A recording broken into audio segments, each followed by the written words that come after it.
All right, let's jump right into this.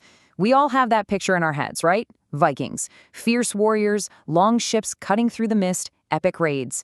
But then it's like they just vanish from the history books. So today we're going to solve one of history's great puzzles, the Viking paradox.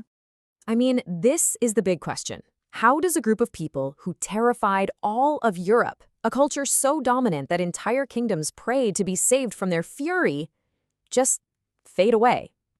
It doesn't make any sense, does it? And this is where it gets really complicated. Because they were so much more than just pirates.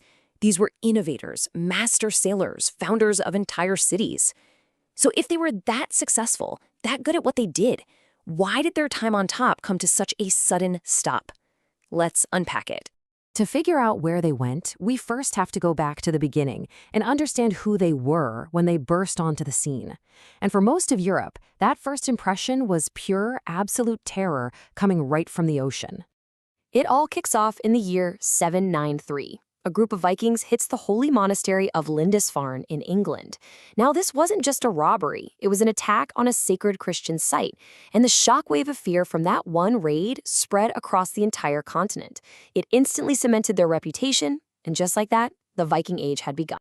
What made them so scary was their playbook. It was simple and brutally effective. Their longships were basically technological marvels. Super fast, they could sail the open ocean or sneak up shallow rivers. So they could appear out of nowhere, strike with incredible force, and be gone with all the loot before anyone could even mount a defense. But here's the thing. Being a raider was just phase one. This is where the story takes a huge turn, because their ambitions started to grow way beyond just smash and grab attacks. The whole story gets a lot more complex. So let's fast forward about a century. After decades of raiding and exploring, we get to the year 900. You need to remember this date, because this is the absolute peak of Viking power and influence. This is them on top of the world. And just look at the sheer scale of their reach. We're not talking about a few coastal towns anymore. They controlled huge chunks of England and Ireland. They basically founded the state that would become Russia. They even landed in North America almost 500 years before Columbus. It's incredible. And this is the most important shift to understand. Their whole identity was changing.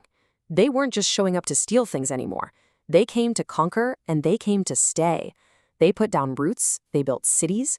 Dublin was a Viking city. And the raider was officially becoming a ruler. And this big shift from raiding to ruling brings us right to the heart of our mystery. Because the answer to where the Vikings went, it's not about some big final battle. The answer is about a transformation that was happening from the inside out.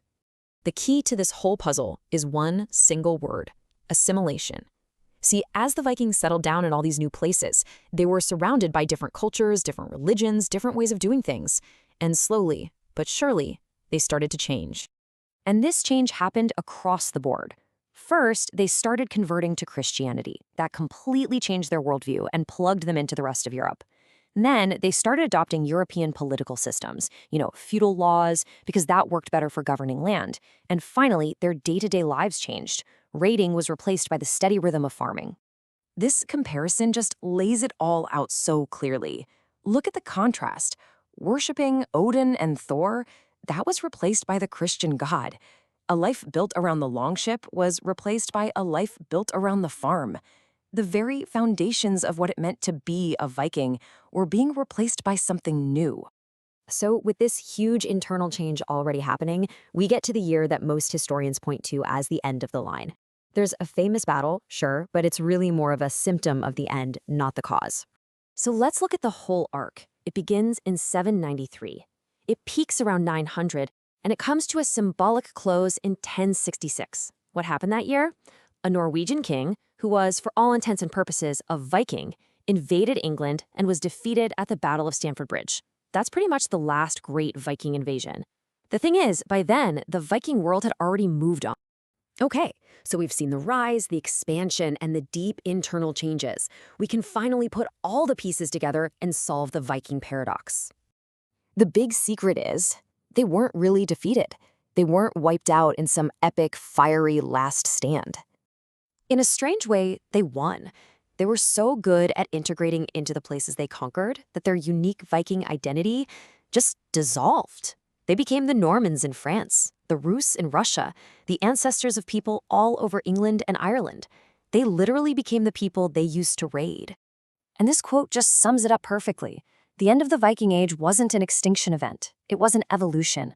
Their greatest strength, their incredible ability to adapt, was, ironically, the very thing that made them disappear as a distinct culture. Their success was their undoing. And that leaves us with a really fascinating question to chew on. The Vikings didn't vanish, right? Their DNA and their influence are woven into the fabric of Europe. But if a culture changes so completely that it's unrecognizable, has it really survived or has it disappeared? It's something to think about.